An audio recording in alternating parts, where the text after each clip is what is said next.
Hello, welcome to Ken Studies. CAPF AC 2020 का जो interview series है, इंटरव्यू प्रोग्राम है, उसमें आज हम लेक्चर नंबर 3 प्रेजेंट कर रहे हैं। इसमें हम आपको इम्पोर्टेंस ऑफ डीएएफ के बारे में लिटिल बिट बताते हैं। इससे पहले कि आप लोग बहुत सारे लोग परेशान हो, रेगुलर मैसेज आ रहा है या कमेंट बॉक्स में या फिर पर्सनल मैसेज कि पीईटी वगैरह कब होगा। देखो, एक तो अभी बीच में आपका होली आ रहा है, तो अब होली के बाद ही आपका होना है। अब तक जो भी है, देखो, कोविड 19 पैंडेमिक में कुछ चीजें जो है अ, उस प्रॉपर पैटर्न में नहीं फॉलो हो रहा है। कुछ जो चीजें हैं, एक तो आपका जो भी है ईडब्ल्यूएस वगैरह, तो इसमें ईडब्ल्यूएस वाले से अभी फिलहाल के लिए कोई इशू नहीं है। इसमें जो भी है एजेंसी आपका जो है, यानी कि नोडल फोर्स आपका इस बार आईटीबीपी है। तो आईटीबीपी की इस बार जिम्मेदारी है कि वो करवाए आपका पीईटी और मेडिकल वगैरह का ये फैसिलिटी। इसका मतलब ये नहीं है कि आईटीबीपी में के सेंटर में ही सिर्फ होता है। कोई भी नोडल फोर्स हो, डिफरेंट फोर्सेस के जो इंस्टॉलेशंस हैं, जो प्लेसेस हैं, जनरली आपका आइदर वो ग्रुप सेंटर होता है, फिर या फिर उसका एक बड़ा ऑर्गेनाइजेशनल सेटअप होता है, वहाँ होता है। अब तक जितने भी जगह मैंने देखा है, तो जितनी भी जगह आपका देखा जा रहा है, तो वो करीब जो भी रिज़ल्ट आपका आता है, तो रिज़ल्ट आने के करीब आपके 2 महीने के अंदर में आपका पीईटी और ये मेडिकल स्टार्ट हो जाता है। तो आप ये चीज़ मानो कि मैं समझता हूँ कि 10th ऑफ फ़ेब ज वगैरह है, तो 10th ऑफ फ़ेब के आस-पास जो भी आपका है, वो होना स्टार्ट हो सॉरी 10th ऑफ ये अप्रैल के आसपास जो है, 10th ऑफ अप्रैल के आसपास आपका होना वो स्टार्ट हो जाएगा। तो इसमें से आपको थोड़ा-सा पेशेंस रखना है। बीच में अभी एक्चुअली होली वगैरह आ रहा है और कहीं न कहीं एक जो अभी थोड़ा-सा सेकेंड वेव केसेस वगैरह का आ रहा है, उन चीज़ों को भी ध्यान में ये रखते हुए चीज़ों को ये कंडक्ट करवाया जाएगा। बट आपको पेशेंस रखना है, आपके पास होगा आराम से। देखो, ये कोशिश होता है, ये किया जाता है। इस बार जो 2019 का रिजल्ट है, भले 2020 एग्ज़ाम के बाद आया, वो ईडब्ल्यूएस के कारण, ईडब्ल्यूएस का जो था उसके कारण। अदरवाइज़ जो आपका है कि क्या होता है कि आपके रिज़ल्ट एग्ज़ाम के पहले हो जाता है। तो इस बार का एग्ज़ाम जो 2021 है, तो उसका एग्ज़ाम आपका जो है, वो 8th ऑफ अगस्त को होना है। तो उसके पहले सारा प्रोसेस जो होगा कंप्लीट होकर के रिज़ल्ट होगा। तो अब तक मैं जब से मैंने बताया ना कि मैं 2012 से इस असिस्टेंट कमांडेंट की एग्ज़ाम के बारे में ऑब्ज़र्व कर रहा हूँ, चीज़ों को देख रहा हूँ क्योंकि फर्स्ट टाइम मैंने 2012 में ही दिया था, उसके बाद से मैं रेगुलर इस के टच में हूँ। तो ये जनरली है विदिन 2 मंथ्स आपका स्टार्ट हो जाता है। लास्ट टाइम का भी देखो 18th को आया था रिज़ल्ट आपका, उसके बाद जो है 18th ऑफ यानी कि 2019 वाले का था, तो 18th ऑफ अक्टूबर को रिज़ल्ट आया था और 16th ऑफ दिसंबर से स्टार्ट हो गया था, यानी कि लेस देन 2 मंथ एक क्लोज टू आपका 2 मंथ्स। तो करीब-करीब आपका जो है 2 मंथ्स में जो भी है वो आपका ये हो जाएगा, ठीक है ना? 2 मंथ के आस-पास करीब होते-होते तक आपका स्टार्ट हो जाता है। लिटिल बिट अभी बताया ना कि कोविड-19 पैंडेमिक के ड्यूरेशन में थोड़ा-सा वो प्रॉब्लम होता है हो रहा है और एक तो आपका जो भी है ईडब्ल्यूएस पता नहीं कुछ उसके भी प्रोसेस चल रहे हैं, तो शायद उसके लिए भी थोड़ा-सा तो आपको संयम रखना है। आप अपना जो भी मेडिकल, फिज़िकल वगैरह के लिए फिज़िकल अभी मेनली मेडिकल वगैरह में आप अभी इस समय कुछ नहीं कर सकते हो। जो हाँ, कुछ इश्यूज़ हैं, जैसे सपोज़ किसी के कान वगैरह हैं, ये सारे हैं, तो उसका आपको सफाई ये कर लेना है। सफाई वगैरह करवा लो, दाँत वगैरह हैं, उनके सफाई आप ये आपको करवा लेने चाहिए, ठीक है? तो ये आप प्रोसेस जो है वो करते रहो और फिजिकल पे अच्छा से ध्यान दो, प्रॉपर जिनका जैसे अभी कुछ का कैंडिडेट का था कि लॉन्ग जंप में देखो मैंने ऑलरेडी आपको बताया कि लॉन्ग जंप जो है वो सबसे अधिक आपका इशू होता है, ठीक है? तो लॉन्ग जंप का जो है एक मेजर इशू आपका हो जाता है, तो लॉन्ग जंप को आप प्रॉपर तरीका से करो, ठीक है? लॉन्ग जंप, उसके बाद फिर आपका जो शॉट पुट जिन्होंने यदि कभी नहीं फेंका है, तो उनको थोड़ा-सा ध्यान रखना चाहिए। अदरवाइज़ ये जो आपका सर्किल बना रहता है, उस सर्किल से आपको फेंकना है। तो देखो मेज़रमेंट जो किया जाएगा ये यहाँ से किया जाएगा और आप रहोगे कहीं भी सर्किल में, आप देखो कहीं भी रह सकते हो, यहाँ भी रहो, लेकिन आपको इस लाइन को के पार नहीं जाना है, लाइन के अंदर ही रहना है इस सर्किल में और यहाँ से आपका 4.5 मीटर मेज़र किया जाएगा, ठीक है? तो ये अब देखो इंपॉर्टेंस ऑफ डीएएफ है, तो इंपॉर्टेंस ऑफ डीएएफ क्या है? आप मेजॉरिटी ऑफ क्वेश्चंस जो होते हैं, कुछ क्वेश्चंस आपको डायरेक्टली कुछ इनडायरेक्टली जो लगेगा कि डीएएफ से ये नहीं है, लेकिन डायरेक्टली और इनडायरेक्टली जो है वो आपको क्वेश्चंस डीएएफ से पूछा जाता है।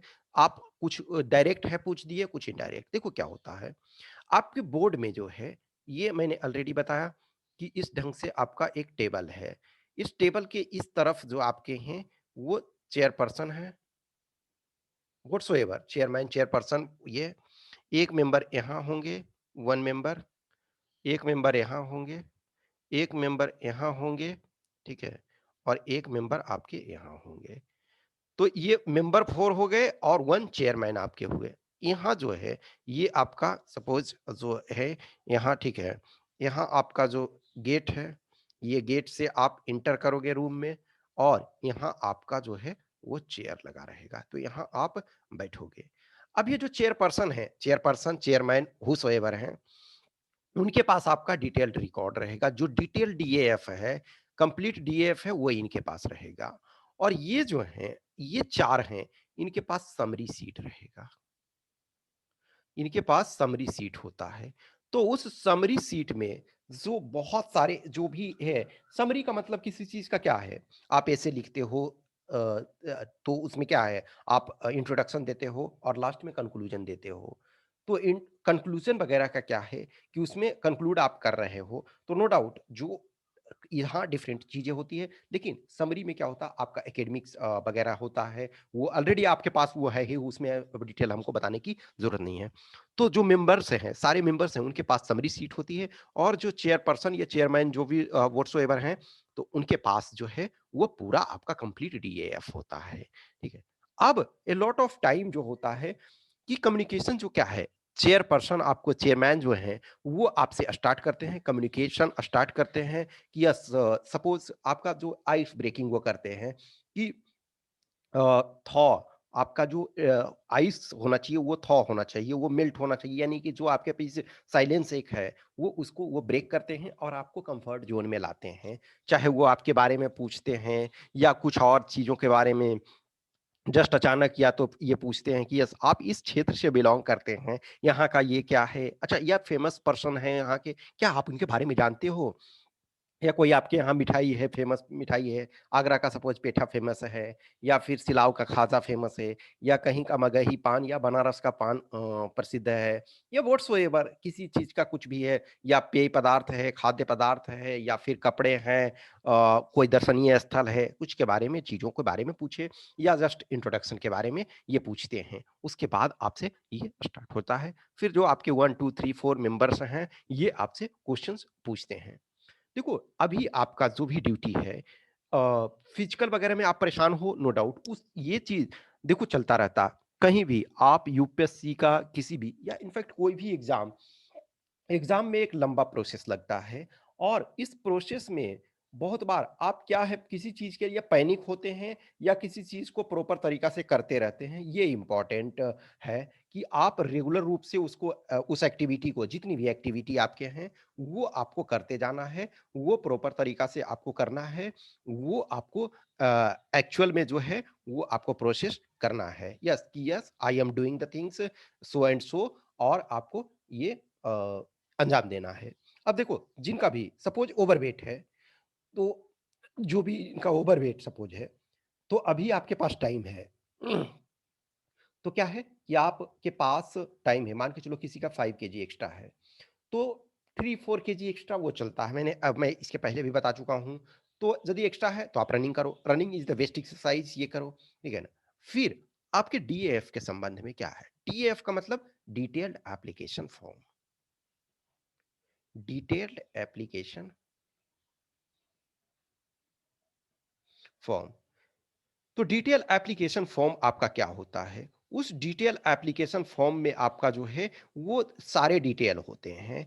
सारे डिटेल का मतलब क्या है कि आपके नेम, से लेकर के एड्रेस, सपोज आप फर्स्ट ऑलरेडी मैं एक डीएएफ आपको दिखा चुका हूँ, डीएएफ फिल करने वाले में से मैंने आपको दिखा दिया था और आपके पास है ही। तो आप जब अपना खोलोगे तो उसमें क्या है, पहले ही खोलते के साथ आप डीएएफ अपना देखोगे जो आपने डाउनलोड किया है, डिपेंडिंग ऑन हर में अलग-अलग होता है। सपोज़ जो जनरल कैंडिडेट हैं, उनके पास मान के चलो कि डिफरेंट अनरिजर्व्ड कैटेगरी के हैं, उनके पास जो है कम नंबर ऑफ पेजेज़ होते हैं।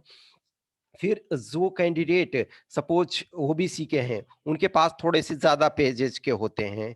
फिर जो एससी एसटी कैंडिडेट हैं, उनके पास डिफरेंट नंबर ऑफ पेजेज़ होते हैं। क्योंकि देखो क्या होता है ना कि जो रिजर्व कैटेगरी है, तो रिजर्व कैटेगरी में प्रॉपर डिटेल्ड बहुत सारे चीज़ों को नहीं देना पड़ता है, उनको डिक्लेरेशन फॉर्म नहीं करना पड़ता है, ठीक है? तो जो आपके रिजर्व कैटेगरी के हैं, उनके पास डिफरेंट होगा, जो नॉर्मल हैं, उनके पास डिफरेंट होगा। तो अब सबसे पहले क्या आपका होता है, नेम आपका आरआईडी रहता है, रोल नंबर रहता है, फिर नेम रहता है, ईमेल आईडी है, मोबाइल नंबर है। तो ये और फिर आपका राइट हैंड साइड में जो आपका फर्स्ट पेज है, उसमें आपका क्या है, फोटोग्राफ आपके होते हैं। अब देखो कुछ में ये क्वेश्चन रहता है कि फोटोग्राफ आपका जो है वो फॉर्मल नहीं है। No, don't worry about that. जब आप एक्चुअल इंटरव्यू में जाओगे तो वहाँ वो एक देंगे कि यस, हमें फॉर्म में जो है वहाँ एक नया फ़ोटोग्राफ लगाना है, तो आप अपना 3-4 अपना 5 फ़ोटोग्राफ लेकर के जाओगे। फिर आपका नेम होगा, जैसा कि मैट्रिकुलेशन में, एग्ज़ामिनेशन में है ये, ठीक है? तो आपका एक तरह से वो डिटेल रहता है। फिर देखो कैटेगरी वगैरह, फिर जब सेकंड पेज में जाते हो, तो सेकंड पेज में आपका क्या हो जाता है कि नॉर्मली जो कैटेगरी वगैरह है, उससे संबंधित चीज़ों के होते हैं कि यस आप कौन से कैटेगरी में हो, उसके बारे में एससी, एसटी वगैरह हैं, ओबीसी हैं या ईडब्ल्यूएस हैं, तो उनमें डिफरेंट होता। फिर नॉर्मली आप उसके बाद जाते हो तो आपका एजुकेशनल क्वालिफिकेशन वगैरह है। तो उस एजुकेशनल क्वालिफिकेशन वगैरह में जो भी है क्या है कि यस हमें एजुकेशनल क्वालिफिकेशन के बारे में, तो अब उसमें से मान के चलो किसी का सपोज स्कोर कम है, अधिक है, कौन सा सब्जेक्ट है। मेनली देखो जो आपका सब्जेक्ट मायने रखता है वो ग्रेजुएशन वाला, जो ग्रेजुएशन है किसी के पास पोस्ट ग्रेजुएशन है तो उससे रिलेटेड संबंध ये सब्जेक्ट आपका मायने रखता है। और यदि 10th 12th वगैरह में है, तो 10th 12th में यदि मार्क्स कम है, बेस है, अधिक है, तो उसके बारे में। तो देखो, किसी का मान के चलो ना कि 10th में 40% ही है या 10th में 50% है या 11th ये सॉरी 12th में 60% है, 80%। आपका क्या है वो इम्पोर्टेंट नहीं है। आपको उसको ये एक्सप्लेन करना है कि यदि कम है तो क्यों कम आया। अब a lot of candidate last time जो भी हमने ये करवाया तो उसमें हमने देखा कि उन कैंडिडेट का कुछ कैंडिडेट हैं जिनके कम हैं। कम है ये इम्पोर्टेंट नहीं है। आज आप मान के चलो किसी ने 10th जो है ये मिनिमम 5 साल पहले तो किया ही था। किसी ने 7 साल पहले किया, किसी ने 8 साल पहले किया, किसी ने 10 साल पहले भी किया 10th। अब 10 साल पहले 10th किया या 8 साल पहले 12 किया या 6 साल पहले या 4 साल पहले व्हाटसोएवर साल ईयर पहले आपने 12th किया। कुछ लोग हैं मान के चलो कि जो एक सर्विसमैन है, वो हो सकता है आज से आपने 15 साल पहले 10th किया, 15 साल पहले 12th किया। तो आज आप 15 साल पहले की चीज़ों को चेंज नहीं कर सकते हो ना। आज आपके पास क्या है कि यस, उसको एक्सप्लेन करना है कि किन परिस्थितियों में आपका कम मार्क्स आया। अब देखो वो परिस्थितियां तो रिकॉर्डेड गवर्नमेंट के पास नहीं है ना कि 10th का सर्टिफिकेट आपका आता है तो उसमें लिखा रहता है कि इस कैंडिडेट ने इस कारण से कम मार्क्स लाया। नहीं, ये लिखा हुआ नहीं है। और न तो कहीं आप इतने फेमस पर्सनालिटी हो कि आपने इंटरव्यू सपोज दे दिया था और वो इंटरव्यू का रिकॉर्ड किसी के पास है कि हमारा 10th में। नहीं, आपसे वो मान के चलो पहली बार मिल रहे हैं या आप 4 बार भी इंटरव्यू दे चुके हो तो हर बार का इंटरव्यू का वो ट्रांसक्रिप्ट नहीं लिए हुए हैं। अभी आपको है वो एक्सप्लेन करना है। यदि अधिक मार्क्स आया है, अब मान के चलो कि आपका 98% आए हैं, फिजिक्स में या साइंस में 98% मार्क्स आए हैं। फिजिक्स में, साइंस में मीन्स कंबाइंड साइंस, हमारे टाइम में फिजिक्स का अलग मार्क्स होता था, केमिस्ट्री का अलग मार्क्स होता था। लेकिन मान के चलो कि आपके में साइंस का है सपोज, तो साइंस का आपका 98 मार्क्स है या 97 मार्क्स है, 95 मार्क्स है और आपसे न्यूटन का सेकंड लॉ पूछा जा रहा है, आप वो नहीं बता रहे हो या फिर जो भी है ग्रेविटेशन का रूल है ये नहीं बता पा रहे हो, ब्लड ग्रुप क्या होता। एक तो वो छोड़ो कि आप कितने मार्क्स लाए थे, आप ऐसे भी प्रिपरेशन की हो तो आपको जानना। लेकिन यदि आपका साइंस में 98, 96, 90 समथिंग है तो आपको एक्सप्लेन, या एकदम 40 भी आपका है, मान के चलो कि सपोज, तो यहाँ ये लिखा हुआ नहीं है कि आपका मार्क्स 40 है, लेकिन मान के चलो किसी सब्जेक्ट में जिसका कम है, तो उसका पूछेंगे, हाँ जी, इतना कम क्यों आया? तो बताओगे कि आप हमारा ये स्ट्रॉन्ग नहीं था, पुअर हमारा था, इसमें हम ध्यान नहीं दे पाए, या फिर जो भी है दादा-नाना का डेथ हो गया, मामा बीमार थे, व्हाट्सोएवर आपका कुछ भी है। फिर उसके बाद आपका फ़ोर्स होता है कि कौन से फ़ोर्स को आप चूज़ किए हुए हो।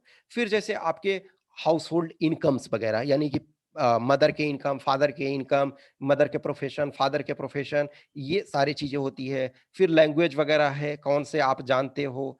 फिर आपके जो भी होते हैं कि एनीथिंग अचीवमेंट वगैरह, एक्स्ट्रा करिकुलर्स वगैरह। अब देखो, ये जो होता है, हर कैंडिडेट का डिफरेंट होता है। हर कैंडिडेट जो है उनके डीएफ में डिफरेंस है। कुछ चीज़ें कॉमन हैं, लेकिन बहुत सारी चीज़ों में डिफरेंस है। तो हमने जो भी ये बोला था कि देखो अभी ये लेक्चर ओपन है मान के चलो। नेक्स्ट जो 2 लेक्चर होंगे, और या डिपेंडिंग ऑन कितने वो मैं बाद में और कम्युनिकेट करूँगा, तो वो प्राइवेट होंगे। यानी कि जो सब्सक्राइबर हैं, मैंने बोला था कि इस बार जो भी है हम आपसे बोले थे यस 15 तक जो डिपॉज़िट कर देते हो, उनको था कि आपको 2500 उन्हें आपको जमा करना पड़ेगा। तो अब जिन लोगों ने लिया, या जिन लोगों को सिर्फ़ है कि यस हमें सिर्फ और सिर्फ मॉक इंटरव्यू करना है, तो वो आप मॉक इंटरव्यू कर सकते हो। लेकिन अब फ़िलहाल है कि अब जो भी सब्सक्राइब करते हो, तो उन्हें 3000 पे करना पड़ेगा। मैंने ये 15 तारीख तक रखा था कि यस 15 मार्च तक जो भी लेते हैं, उन्हें टू 2500 पे करना पड़ेगा। उसमें आपका जो है 2 मॉक इंटरव्यू, उसका फीडबैक, और फिर आपके सारे लेक्चर्स वगैरह जो भी हैं, वो मैं आपको प्रोवाइड कराऊँगा। अब जो सिर्फ़ और सिर्फ़ एक मॉक जिनको करना है, तो 1000 पे करें, वो पूरे उनको पे करने की ज़रूरत नहीं, 2 मॉक करना है, 2000 पे करें। तो और बहुत सारे जो लेक्चर हैं, वो मैं ओपन में डाल रहा हूँ, कुछ जो होंगे वो प्राइवेट होंगे। बहुत सारी चीज़ें हम ओपन में शेयर नहीं कर सकते, उसका एक कारण क्या है कि कुछ जो ऐसे हैं कि हम किसी का कुछ और चीज़ें दिखाते हैं, कुछ चीज़ हम पब्लिक प्लेटफ़ॉर्म में दिखा सकते हैं, कुछ जो हम पब्लिक में नहीं दिखा सकते हैं, उनके लिए ही दिखा सकते हैं कि जो सब्सक्राइबर हैं, जो हम पता है कि ये इंटरव्यू देने वाले कैंडिडेट हैं, हम उनको ही बहुत सारा चीज़ों को दिखाएँगे। तो अब जो लेंगे वो उन्हें 3000 पे करना पड़ेगा, और उसमें 2 मॉक इंटरव्यू ये शामिल होगा। तो जो नेक्स्ट 2 लेक्चर एट लीस्ट होगा, ज़्यादा भी हो सकता है, वो प्राइवेट में होंगे, वो पब्लिक में ओपन में नहीं डालेंगे। उसमें हम आपको बताएँगे कि क्या करना है। तो नेक्स्ट जो एक होगा लेक्चर, उसमें हम क्या करेंगे कि एक कैंडिडेट जो जिसका सिलेक्शन नहीं हुआ, जैसे सिलेक्शन जो होने वाले कैंडिडेट का तो हमने कुछ का आपका मॉक इंटरव्यू जो है 1 टू 1 वगैरह भी है, ये हमने आपको प्रेजेंट किया। अब इसमें से कुछ वो कैंडिडेट का देखो, हो सकता है ये कैंडिडेट सेलेक्ट हो जाएं अभी, लेकिन अभी फिलहाल जो जितना का रिजल्ट आया है, देखो कुछ का है ईडब्ल्यूएस का बाकी है, फिर कुछ जो कैंडिडेट है उनका अभी ये रिजर्व लिस्ट में आएगा। तो अभी मैं कुछ 2 इधर मैं 2 प्रेज़ेंट आपको 2 वीडियोज़ करूँगा, जो हमने मॉक इंटरव्यू, तो वो प्राइवेट में होगा, ठीक है? वो प्राइवेटली आपके साथ शेयर किया जाएगा।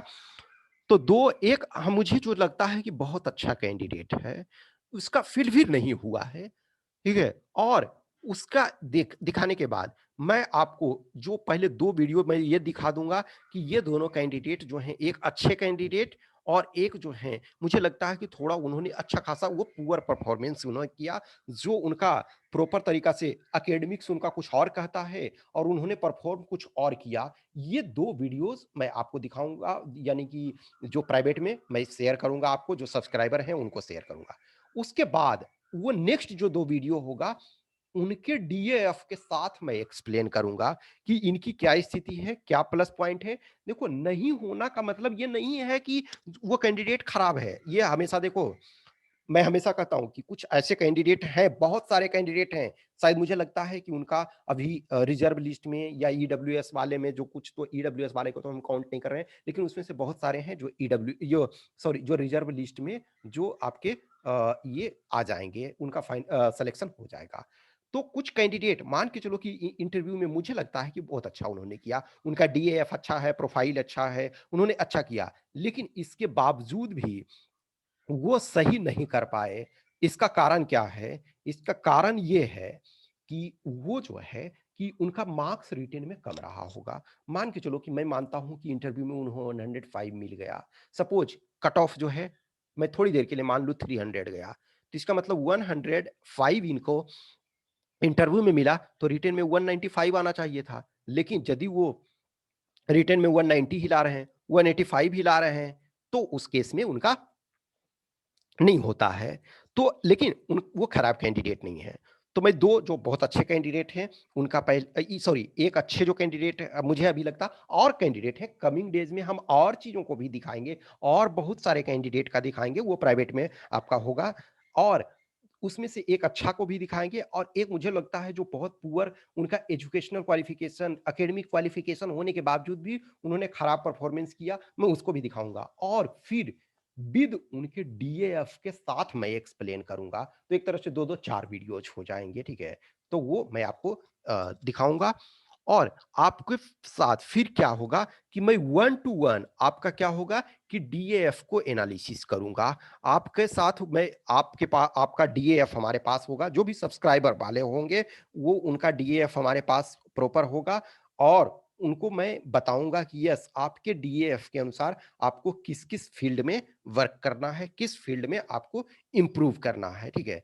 तो वो सारी चीजें होंगी। तो नेक्स्ट के जो दो वीडियोज होंगे उसमें आप देखना उनका। और उसके बाद मैं डीएएफ के थ्रू भी एक्सप्लेन करूंगा उनके जो मॉक इंटरव्यू है उसके बारे में भी, और उनके डीएएफ को एक्सप्लेन करूंगा। देखो, जिनको भी कुछ भी क्वेश्चंस क्यूरी है तो आप हमें कमेंट बॉक्स में डालो, या फिर जो पर्सनल जिनका है इस व्हाट्सएप नंबर 8527146498 पे, या फिर इस टेलीग्राम नंबर 7404909669 पे टेलीग्राम पे संपर्क कर सकते हो। और फिर जो भी कमिंग डेज में है वो हम बताएंगे, चीजों को करेंगे। और जो भी सब्सक्राइबर बनना चाहते हो वो आप कांटेक्ट इन नंबर पे कर सकते हो। Okay, thank you.